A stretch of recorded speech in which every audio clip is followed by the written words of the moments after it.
होली की आप सभी दर्शकों को ढेर सारी शुभकामनाएं।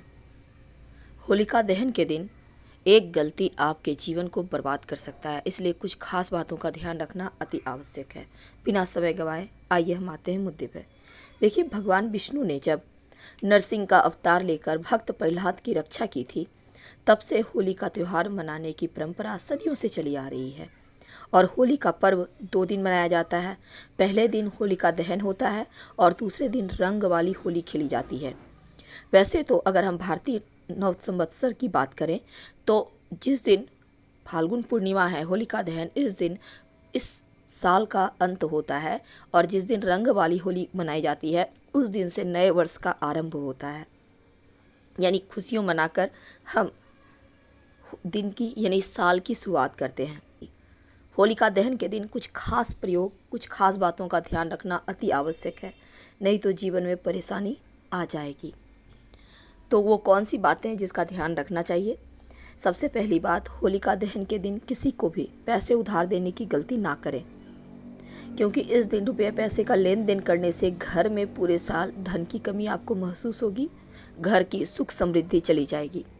तो होलिका दहन की रात या दिन में पैसे किसी को उधार देने लेने से बचिए जहाँ तक संभव हो, क्योंकि धन बहुत ज़रूरी चीज़ है। लोग टोटके करते हैं, आपसे धन लेकर लोग टोटके करते हैं, भले ही 2 दिन बाद वापस कर दें, लेकिन आपके लक्ष्मी को आप वो प्राप्त करना चाहते हैं, आपके भाग्य को प्राप्त करना चाहते हैं, तो समझिए इशारा और किसी को भी ना दें। यदि किसी महिला का सिर्फ एक ही पुत्र है तो उसे होलिका दहन की अग्नि नहीं जलानी चाहिए, प्रज्वलित नहीं करनी चाहिए। लेकिन अगर किसी महिला को एक पुत्र भी है, पुत्री भी है, यानी 2 संतान हैं, तब होलिका दहन की अग्नि वो प्रज्वलित कर सकती हैं। इस बात का ध्यान रखिएगा।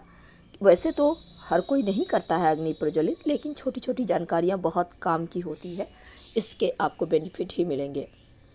होलिका दहन के दिन तमाम तरह के लोग टोने टोटके करते हैं, तांत्रिक क्रियाएं करते हैं। टोटकों के लिए प्रसिद्ध है होलिका दहन की रात। तो इस दिन सफ़ेद चीज़ मत खाइए, सख्त मनाही।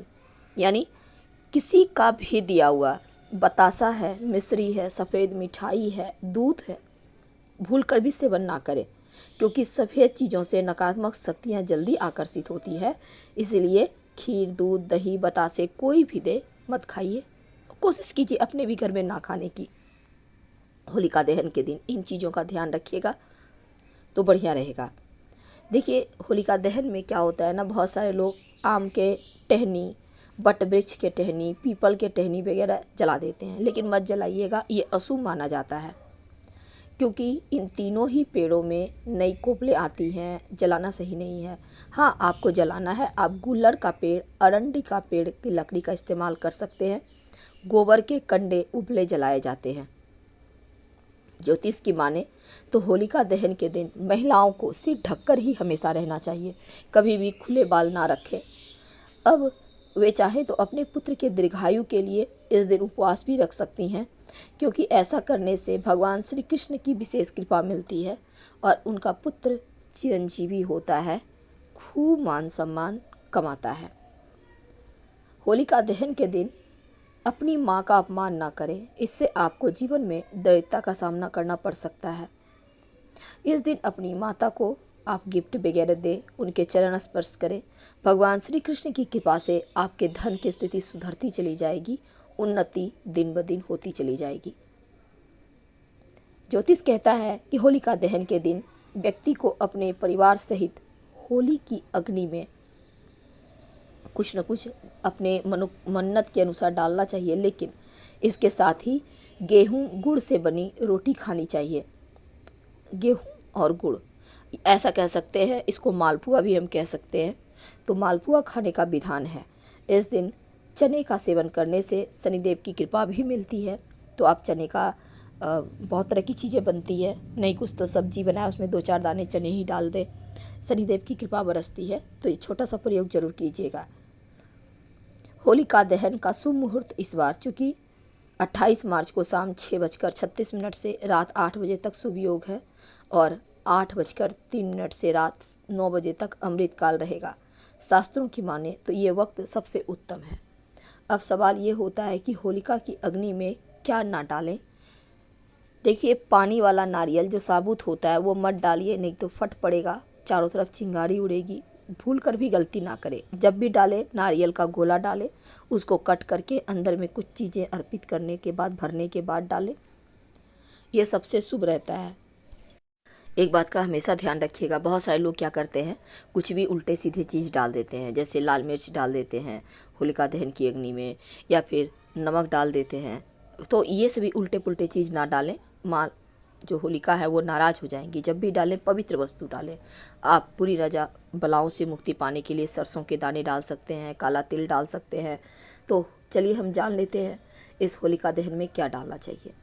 देखिए, सबसे पहली बात तो इस होलिका दहन के स्थान पर जाएं, पहले अग्नि को प्रणाम करें, भूमि पर जल डालें और फिर अग्नि में गेहूं की बालियां, गोबर के उपले और काले तिल के दाने डालें। जो आप गोबर के उपले डालेंगे ना, 7 गोबर के कंडे होंगे, इसके माला बनाकर ही डाला जाता है, इससे ज़्यादा मत लीजिएगा। अग्नि की परिक्रमा कम से कम 3 बार कीजिएगा और फिर अग्नि को प्रणाम करके अपनी मनोकामना कहें और होलिका की अग्नि की राख से स्वयं का और अपने घर के लोगों का तिलक जरूर करें। होलिका की अग्नि में क्या अर्पित करेंगे कि सब कुछ बेहतर हो जाए, खुशियाँ प्राप्त हो। सिंपल तरीके से जानते हैं। अच्छे स्वास्थ्य के लिए काला तिल डालें, बीमारियों से मुक्ति पाने के लिए हरी इलायची और कपूर डालें, धन लाभ के लिए चंदन की लकड़ी डालें और रोजगार की प्राप्ति के लिए पीली सरसों डालें।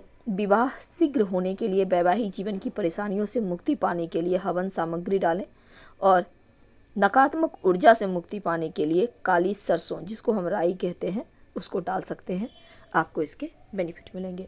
जब होलिका दहन शांत हो जाए तब वहाँ पर से थोड़ा सा राख ले आइए, चुपके से लाना है और राख लाने से लाके अपने घर में छोटे छोटे प्रयोग कर सकते हैं।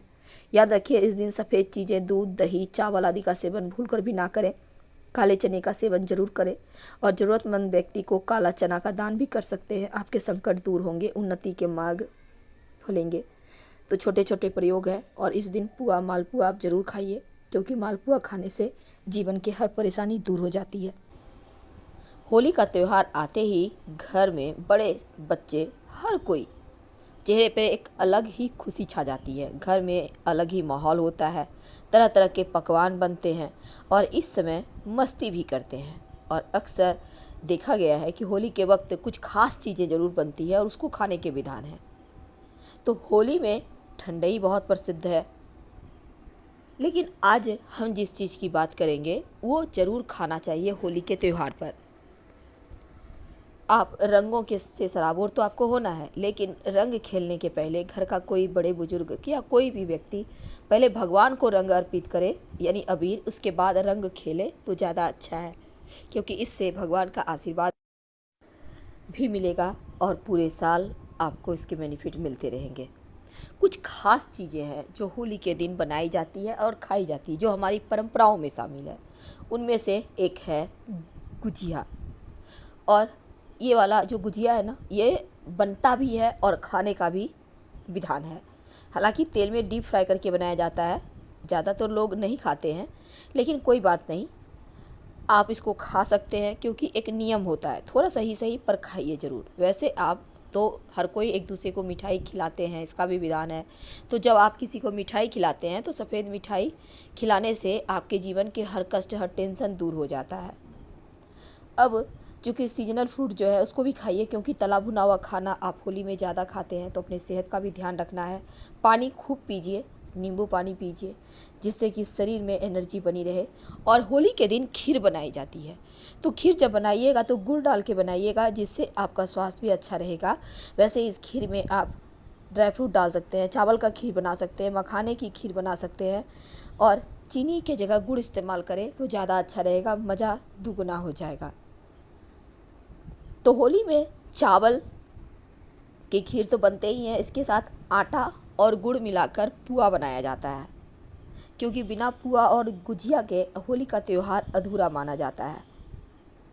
ये तो हर कोई जानता है, लेकिन आज जो हम बातें आपके साथ करेंगे वो, हालांकि बहुत सारे लोग जानते हैं, जो जानते हैं वो करते भी हैं, परंपराओं को निभाते भी हैं, लेकिन अगर आप नहीं जानते हैं तो चलिए जान लें। आटा और गुड़ से मिला हुआ मालपुआ, जिसको हम पुआ कहते हैं, ज़रूर खाइएगा। हम आपसे विदा लेते हैं, धन्यवाद। जानकारी अच्छी लगे तब लाइक कर सब्सक्राइब करें, अपनों से शेयर करें और कमेंट में हर हर महादेव जरूर लिखें। धन्यवाद।